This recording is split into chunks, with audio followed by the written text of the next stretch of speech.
Hello hello. इस video में देखते हैं क्लासिफिकेशन ऑफ ट्री, जो कि टिम्बर चैप्टर का एक इम्पोर्टेंट टॉपिक है।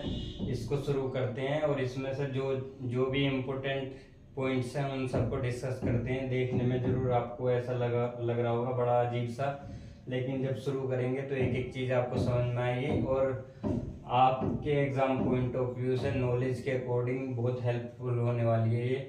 तो शुरू करते हैं classification of tree. Classification of tree tree जब शुरू करते हैं तो उसको ट्री को दो पार्ट में डिवाइड करते हैं। पहला एक्सोजीनियस, दूसरा इंडोजीनियस।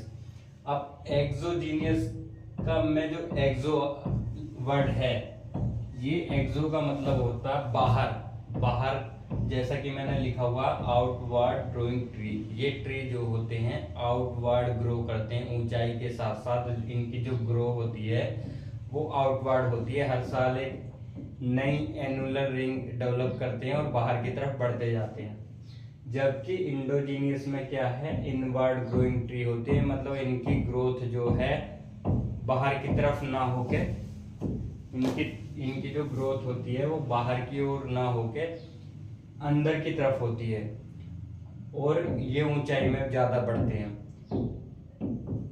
एक्सोजीनियस ट्री जो है इंजीनियरिंग पॉइंट ऑफ व्यू से बहुत इंपॉर्टेंट होते हैं, बहुत अच्छे माने जाते हैं। जबकि इंडोजीनियस ट्री उतने अच्छे इनकी property engineering point of view से नहीं होती।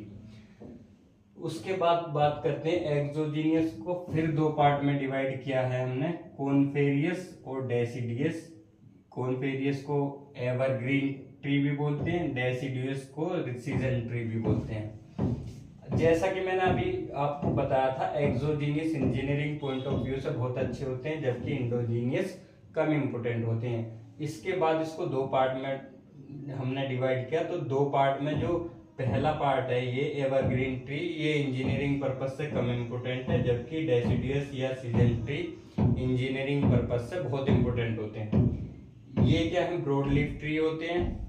इसके एग्जाम्पल टीक, शीशम, साल, मैंगो, सागौन, जामुन, जो भी हम घर में जिस जिस भी चीजों के ये दरवाजे, खिड़कियां और जो भी अलमीरा वगैरह बनाते हैं, ये डेसिडुअस ट्री की ही बनाते हैं। तो इंजीनियरिंग पर्पज से सबसे मेन पार्ट डेसिडुअस यूज होता है। उसके बाद एवरग्रीन ट्री में कौन से फ्रूट होते हैं इनके, और इनके अगर एग्जाम्पल की बात करें तो देवदार, चीर, यूकेलिप्टस, ईटीसी आते हैं। इसके एग्जाम्पल टीक, सीसम, साल, मैंगो, सागुन, जामुन, ईटीसी आते हैं। इनको सॉफ्टवुड भी बोला जाता है, डेसिडुअस को हार्डवुड भी बोला जाता है। सीजन ट्री का मतलब ये होता है इनकी पत्तियां पतझड़ के मौसम में झड़ जाती हैं और नई पत्तियां फिर आती हैं। जबकि एवरग्रीन में ऐसा नहीं होता, इनकी पत्तियां झड़ने से पहले नई पत्ती आ जाती है, तो ये सदा सदा हरे भरे रहते हैं, इसीलिए इसका नाम एवरग्रीन ट्री भी है। इसको सॉफ्टवुड भी बोला जाता है क्योंकि इनका वुड सॉफ्ट होता है। इसको हार्डवुड बोला जाता है क्योंकि इनका टिम्बर हार्ड होता है। इसकी कुछ प्रॉपर्टीज हैं, एनुलर रिंग डिस्टिनिस्ट होती है इसमें, मतलब ज्यादा स्पष्ट होती है, जबकि हार्डवुड में कम स्पष्ट होती हैं। मेडुलरी रेज अस्पष्ट होती हैं सॉफ्टवुड की, इसकी स्पष्ट होती हैं। Weight light heavy, colour light dark, fire resistant poor good, strength low high, structure resinous and split easily, high वो non resinous and close grain easily. या हम कह सकते हैं कि हार्डवुड की प्रॉपर्टी जो है सॉफ्टवुड से अच्छी होती है, क्योंकि हार्डवुड ही ज्यादातर इंजीनियरिंग पर्पसेज से इसी वजह से यूज होता है।